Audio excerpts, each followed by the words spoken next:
Handicapper Steve here, handicapping the racing from Colonial Downs here on closing day. It is Saturday, the 7th of September 2024. Gonna look at the stakes action here on closing day from Colonial, but before I get on to that, remember to please follow me on Twitter at HorseRacingKid5 for more selections for race courses around the world, and I mean around the world. Remember to go check out my Kentucky Downs preview today with the Kentucky Turf Cup and all those other stakes races, so go check them out. It's a great card there, but it's always a good Virginia Derby card from Colonial. This will be the final Virginia Derby run on turf and at Virginia Oaks also next March 15th to be exact. They're going to start they're going to have a short winter spring meeting here at Colonial, and they're going to run the Virginia Derby and Oaks both on dirt as a Kentucky Derby and Oaks prep race, respectively, for each of those races, which I quite like. So that means next year these races will have similar same exact conditions, but just different names. If you want my guess what they're going to probably do with these races, just speculating, it wouldn't surprise me if they move something like the Secretariat from Arlington Million Day and move it to this day and kind of make a big festival out of it and call it the Secretariat, run out the Secretariat stake and bring that race back to its big history, and and they can market that. But that's too easy, and that's what I would think. But it's horse racing, we overcomplicate things. But like I said, it's a great card here. We're gonna look at races 5 through 10. Let's get to it right now from Colonial. And like I said, I can't wait for that spring meeting here at Colonial. I don't know if they can run turf races in March in Virginia, but if they have dirt races, I always like handicapping the dirt races at Colonial. But we'll have to wait and see. If you comment below if they can run dirt races in Virginia. I don't know what the climate's like, but or turf races in March in Virginia. But let's get to the fifth from Colonial. First turf race, and we'll go on tangents here today. But the fifth race, it's the Colonial Cup. It's a black type stakes going for a purse of $150,000. Race for 3-year-olds and upwards. Field of 6 horses going 2,400 meters or a mile and a half on the turf course, the inner turf course. There's too many of these mile-and-a-half races or long-distance races in this country this weekend. You have one today here at Colonial. You have the Kentucky Turf Cup. Tomorrow you have the Presser's Passion at Monmouth. And also you have the Niagara, which is very similar conditions up at Woodbine today, all over distances of ground. So one of these races next year might have to move, because I just think the population for these horses is just a little bit too small, and I think there's too many races in this time frame. But that's my guess.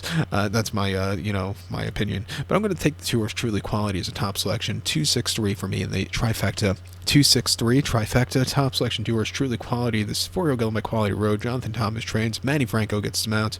The horse's most recent ad gave 14th of July at Saratoga. Mile 3/8 an option 6-2 claimer, and this horse finished second by a neck that day. And he sat back early, a little bit of a trouble trip going to the lane from the rail, but he got out late. He quickened up nicely. He just missed, but he ran his heart out that day.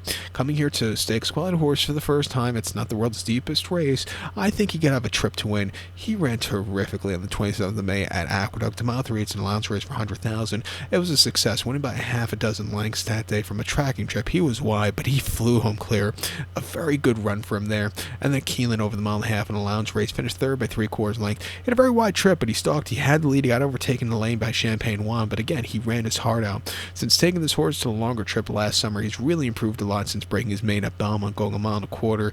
Came back to run a very good place at Keelan in the fall, and then his long distance races this summer haven't been, had it all either. Training well at Ellis, 5-2. I know he's a short price, but he could win. Let's use him on the ticket. To recount my selection for the fifth from Colonial, it's the Colonial Cup. We're going to take the 2-horse Truly Quality. 263 for me in the trifecta. The sixth event from Colonial, it is the Rosie's Stakes. It's going for a purse of $125,000, race for 2-year-olds here. We have a field of, a field of 12 horses going 1,100 meters or 5.5 furlongs on the outer turf course. I'm going to take the 10-horse Pay the Juice. I'm going to go 10-3-11-1 in the superfecta. 10-3-11-1 super, top selection, 10-horse Pay the Juice. This 2-year-old called by Omaha Beach. Shug McGahee trains. Vincent Chiminade gets the mount. The horse's most recent ad came the 16th of August at Saratoga, 5.5 off turf on the main track and a main special weight for $90,000. And the horse went by 2.5 lengths, and he flew on the front end. He quickened up nicely. Nobody was catching him that day. He has a lot of speed, which I think will be killer here. He came back since the last race, training on the Oklahoma, 4 furlongs, 49 and 4, the 14th best workout for 59. I think he's rearing to go here. He ran against State Breds on debut at at Saratoga, 5.5 on the Melon, 24th of July, and he finished third by half a length. Adam Bale really took off clear. This horse, he was wide, but he sat back early, showed a lot of speed late. He got bumped in the lane, but he ran his heart out that day. Like I said, he came back to win a very good race after that. Very fast race with the buyers against the state breds. Coming here against open stakes quality horses, I think he can win. He's a versatile type. The 3-horse Governor Sam for Paco and George Weaver. His win in the Tyro at Monmouth wasn't bad at all, off a quick turnaround, and his race in the main special weight at Saratoga prior to that, going 5.5, wasn't bad at all, where he had the speed from the rail. Coming here off the bench, training well. I'll use him on the ticket also, but to recount my selection for the 6 now from Colonial, it's the Rosie Stakes. Going to take the 10-horse Pay the Juice. Give kudos to the 3-horse Governor Sam. 10-3, 11-1 Super, 10-3 in the multi-race. Let's get to the... Where are we? Let's get to the 8th events now from... Or excuse me, let's get to the 7th events now from... Colonial, where I lost my train of thought. Well, I almost went to the 8th race, we skipped over the 7th race, but to recap my selection for the 6th, we're going to take the 10 horse here, Pay the Juice, like I said, Governor Sam, 10-3, 11-1 Super, 10-3, not to the 8th race, we're going to go to the 7th race now. That's why I need the iPad, it keeps me in order. With the race form, sometimes, I'll skip over pages, but let's get to the 7th race now from Colonial, which is the Kittens Joy Stakes. It's going for a purse of $125,000, race for 2-year-olds here. We have a field here of a lot of horses. Field of 11 horses going 1,700 meters or mile 16th on the outer turf course. I like the 2-horse Thrilla as a top selection. 2-11-3-6 for me in the superfecta. 2-11-3-6 super. Top selection 2-horse Thrilla. This 2-year-old Culper preservationist. Keith DeSermo Trends. Ben Curtis, who's having an absolutely killer North America debut year, gets them out freshman year North America stateside. He ran on 16th of August here at Colonial, mile main special worth 58,000, and this horse was flying on the front end. He won by 18 that day. He wasn't facing tough horses that day, but he set some good fractions, and he just kept going on. I'm 110-2, 136-3, 64 Bayern. That was impressive. He's coming to turf today, which I think he can handle. Against these quality horses being forwardly paced, bred for the trip of ground of, probably 1.25 miles in the future, but coming here off a good, easy race last time out, I'm going to give him a shot. He ran on debut going 5.5 in a main special here 18th of July, where he finished third by 1 3/4 lengths. He sat back early. He was a little bit wide, but he was gaining that day. He's not bred for a sprinting trip, but he got around the race course well. Coming here off a decent race last time out, I'm going to give him a shot. I think the 11 horse here, who is Ready for Peace, Horacio Caramanos and Ignacio Creas team up for this one. He's cross-entered for a race tomorrow at Kentucky Downs, but I hope he runs here. His debut locally over the mile on the inner in a main special weight back in August was impressive, winning by 2 3/4 lengths. He basically won from a tracking trip. He really quickened up nicely and had an easy run late. He's trading well since the last race. At 4-1, I'm going to give him a shot also.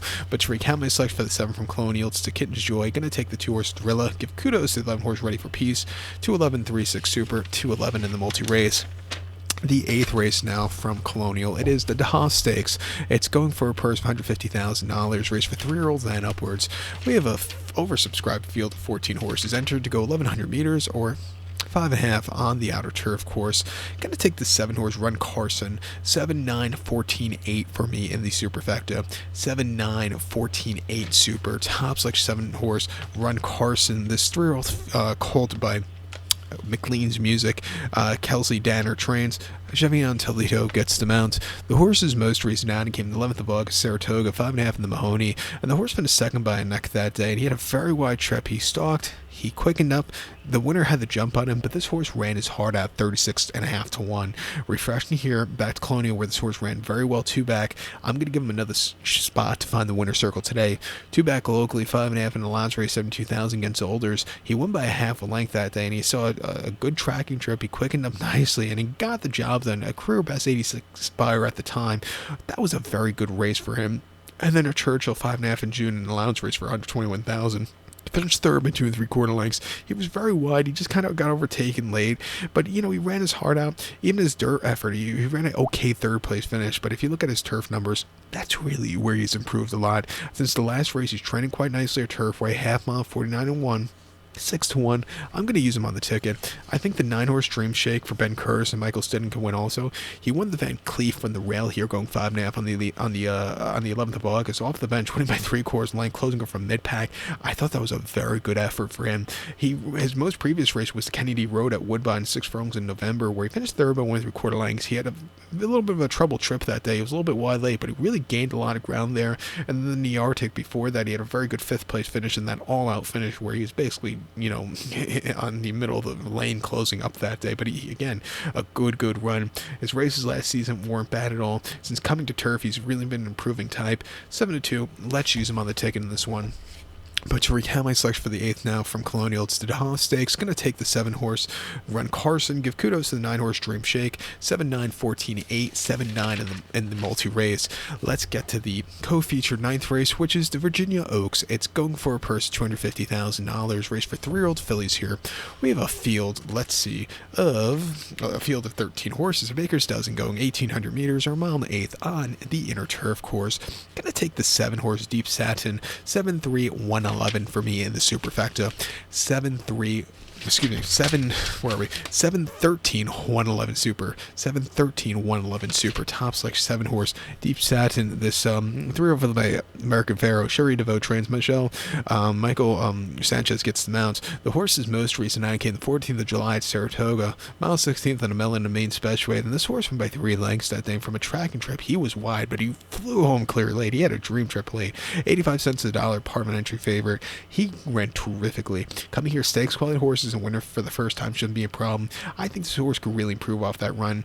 He ran early June prior to that Churchill, mile on the lawn in the main special weight. Facing Olders that day, he finished second by a neck that day, and he gained a lot of ground from the inside. He sat back early. He got to the front end, quickening up. He got caught right before the wire, but he ran his heart out that day off the bench.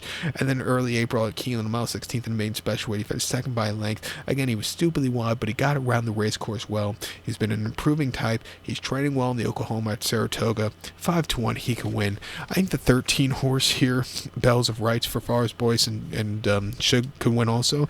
Most recently, the Cristiano of the mile and 8th at Delaware, the horse finished second by 2 3/4 lengths, where he was very wide. I thought she wanted more ground, but she got around the race course well that day. And then prior to that at Delaware, about a mile 16th and up 75, went by 1 3/4 lengths again from a traffic trip and a stalking trip. She really flew home and found the trip to win late. She's, started 4 times, on the B circuit, shall I say, Tampa and Delaware, but she's always been running these good races.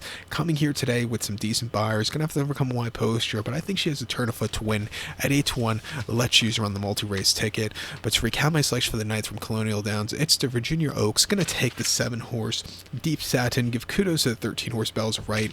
7-13, 111 super. 7-13 in the multi-race. Let's get to the featured 10th race now from Colonial. The 10th race, it's the final turf edition of the Virginia Derby. It's a grade 3 event going for a $500,000 purse race for 3-year-olds here. We have a field of 12 horses going 1,800 meters or a mile and 1/8 in the Virginia Derby. I'm going to go with the number 10 horse here, who is Oscar's World. I'm going to go 10-3-2-5 in the superfecta. 10-3-2-5 super. Top selection 10 horse Oscar's World. This 3-year-old originally by Oscar Performance. Brian Lynch trains. Martin Garcia gets the mount. They ran the horse's most recent outing in the Dueling Ground Derby preview at Ellis, a mile and 1/8 on the 3rd of August, and he finished 4th by 1 3/4 lengths that day, and he's with him on the front end, setting some okay fraction, not fast, not slow. He got kind of, like weird late, just couldn't quicken up, but he ran his heart out that day with a decent buyer. I think coming here with a longer trip on this turf course, these run-ups are very long at Colonial on the turf course, so this race is probably more close to like a mile 3/16. I think with the longer run, he could find a trip to win. He ran a mile 16th and off 75 at Ellis in July, where he won by 4 lengths from a tracking trip. He was a little bit wide late from the rail, but he flew home clear. A very good race from that day. And then off the bench at Churchill, an optional 100 over the mile, he finished 8th by 10 1/4 lengths, and he was just wide, never really getting into it. But if you look at some of his races at Gulfstream earlier this year, he was running some good races against these kind of horses. He's training well Churchill. I think coming back to a mile and 1/8 in a little bit softer spot, he could win. I think the 3 horse here, Deterministic for Christoph, and Manny Franco can win also. Since coming to turf, he's really run terrifically. He had a very good place in Manila, very good third against the same Carson's run in the Saratoga Derby, and then his Derby Trail he races at the Gotham. I thought from Y888 he really flew home clear, and then he just ran a head scratch in the wood. But he's training well at Saratoga on the turf course. I'll give him a shot on the ticket, and I think also the 2 horse Granmo the first for Paco and Vic Barboza. He won the Bears Den on the lawn in August at Gulfstream quite easily. And then if you look at some of his races last year as a 2-year-old on turf and on Tapeta, those weren't bad at all. He's training well on the synthetic crap. I'll give him a shot here on the ticket. But to recount my selection for the 10th now from Colonial, it's the Virginia Derby, the grade 3 $500,000 Virginia Derby. We're going to take a shot with the 10 horse here, Oscar's World. Give kudos to the 3 horse Deterministic and the 2 horse Granmo the first. 10-3, 2-5 Super, 10-3, 2 in the multi race. With that being said, good luck to all. And please follow me on Twitter at HorseRacingKid5. Good luck, everybody.